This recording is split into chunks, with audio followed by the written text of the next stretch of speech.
Yu-Gi-Oh! É uma franquia que com certeza dispensa apresentações. Depois de diversos animes, mangás e mais de 20 anos de história e produção de cartas, essa franquia já contou muitas histórias que ela mesma criou e também algumas inspirações da vida real, como fatos históricos, mitologias e religiões, para a produção das cartas.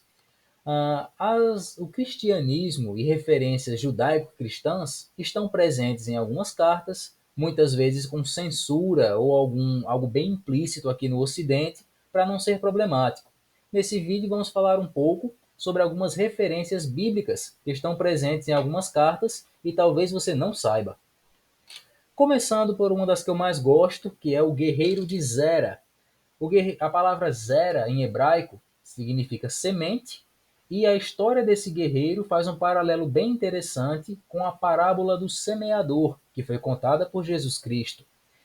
Nessa história, a semente, cada tipo de semente cai em uma terra diferente, e aí ela cresce de acordo com essa terra. Da mesma forma acontece com o guerreiro de Zera.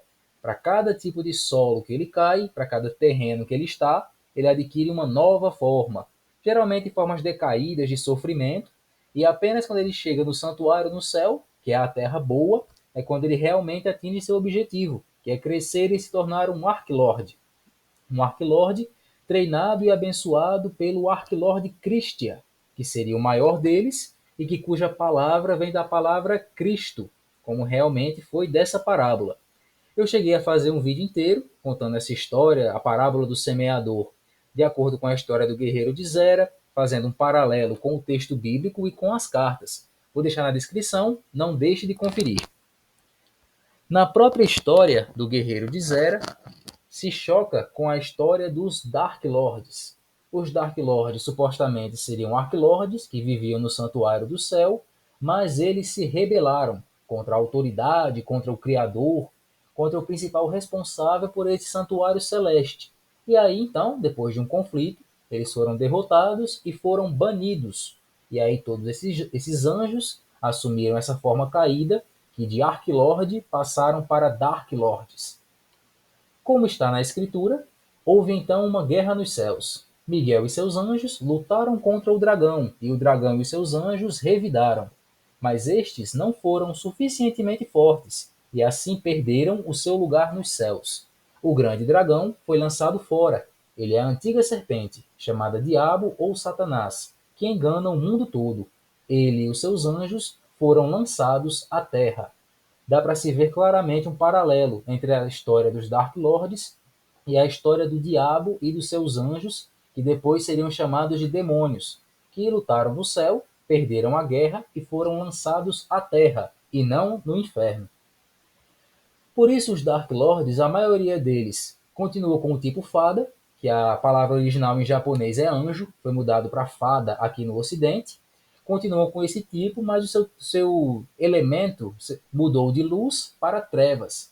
E eles fazem referência a alguns deuses sombrios de algumas religiões antigas, como Nergal e Tezcatlipoca, por exemplo. E o grande líder dos Dark Lords é o Dark Lord Morningstar, ou Estrela da Manhã, e existe uma referência clara de que ele é o diabo, tanto pela sua carta fusão, que no ocidente chegou com o nome de O Primeiro Dark Lord, mas seu nome original é Lúcifer, Dark Lord da Estrela da Manhã. Existe um senso comum de que Lúcifer é o nome do diabo, ou um dos nomes do diabo, mas na Bíblia essa palavra é mais um adjetivo e não um nome próprio. Então até mesmo Jesus Cristo chegou a receber esse adjetivo, sendo chamado de Lúcifer em uma passagem. É um senso comum, mas é uma má interpretação do texto bíblico. Outro arquétipo que faz uma referência interessante à Bíblia é o arquétipo Lightsworn, ou Luminosos, como é conhecido aqui no Brasil. É um arquétipo de criaturas do tipo luz, do elemento luz. Existem diversos tipos de criaturas, mas são guerreiros brancos, valorosos, que lutam contra as forças das trevas. E o líder deles é Michael, the Arc Lightsworn, ou Miguel, o Arque Luminoso, em português. Ele é o responsável por guardar, por chamar, convocar esses guerreiros de diversas eras ou mundos para o seu exército da luz. E em uma oração feita a esse arco luminoso, Até mesmo na boxe, onde essas cartas foram lançadas, ele é chamado de arcanjo. Ó São Miguel, arcanjo da luz. E aí é feita uma oração pedindo proteção e justiça esse personagem. Michael é o nome em inglês de Miguel, e por ele ser chamado de arcanjo, essa carta é uma referência ao chamado Arcanjo Miguel, que está presente na Bíblia também. Contudo, nem mesmo o arcanjo Miguel, quando estava disputando com o diabo acerca do corpo de Moisés, ousou fazer acusação injuriosa contra ele, mas disse: "O Senhor o repreenda". Então, o mesmo Miguel que lutou contra o diabo e seus anjos aparece aqui nesse subtipo dos Light Sword. Se existe alguma conexão dos Dark Lords com os Luminosos, eu não sei dizer, mas seria interessante. Outra criatura ou personagem que aparece na Bíblia e também em Yu-Gi-Oh! É o chamado Leviatã. Diversas cartas fazem referências a essa criatura com o nome de Leviatã. A grande maioria deles tem o elemento água ou de alguma criatura marinha, seja a própria palavra inteira Leviatã ou alguma abreviação como Levia. A maioria realmente são criaturas marinhas na forma de serpente ou algo do tipo, mas existem exceções também. O Leviatã é citado na Bíblia como uma criatura que provavelmente existiu, mas não é identificada como nenhum ser vivo que conhecemos, como uma baleia ou uma serpente marinha, por exemplo.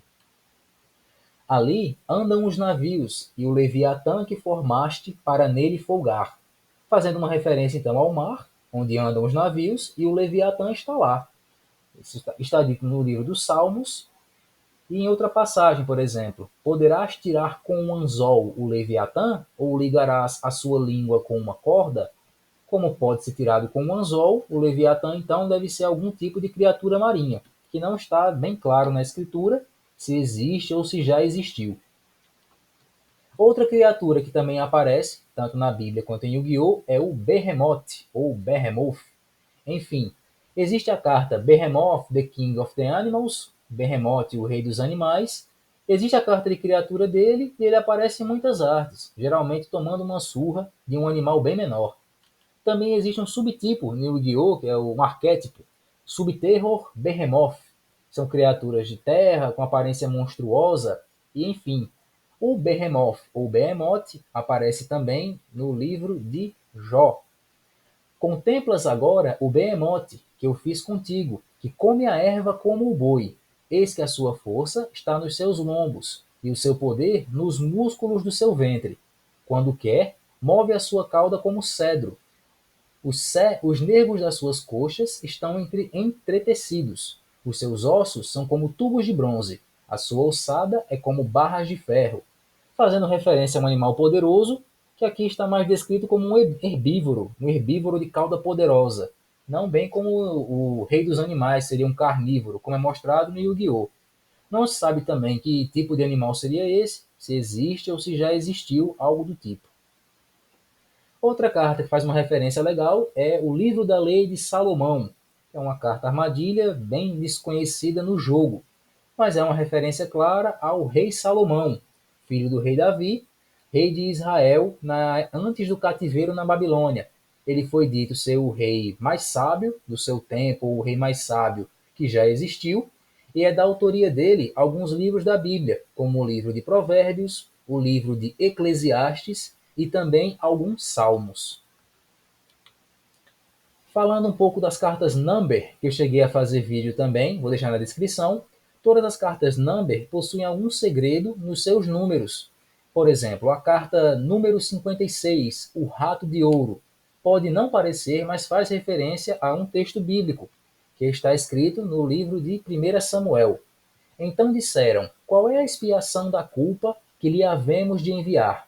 E disseram: segundo o número dos príncipes dos filisteus, 5 tumores de ouro e 5 ratos de ouro, porquanto a praga é uma mesma sobre todos vós e sobre os vossos príncipes. Como essa passagem está em 1 Samuel 6 e está descrito aqui 5 ratos, seria uma explicação de por que o número 56, 5 ratos e capítulo 6 deste livro bíblico.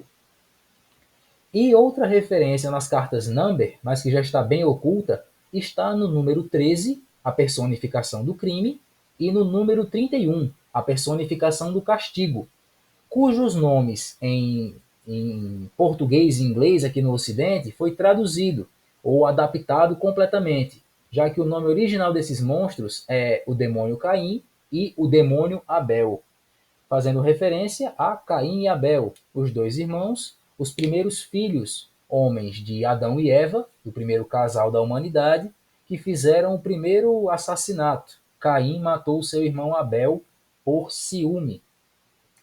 E bom, mesmo tendo essa referência do nome dos personagens bíblicos, a censura foi ainda maior do que nos seus nomes, porque nas cartas em japonês, na sua arte original, esse objeto de 4 pontas que eles seguram acorrentados, na verdade é uma cruz para as duas cartas. Então a cruz é um símbolo muito comum aqui no Ocidente, um símbolo religioso para as religiões cristãs, especialmente a Igreja Católica.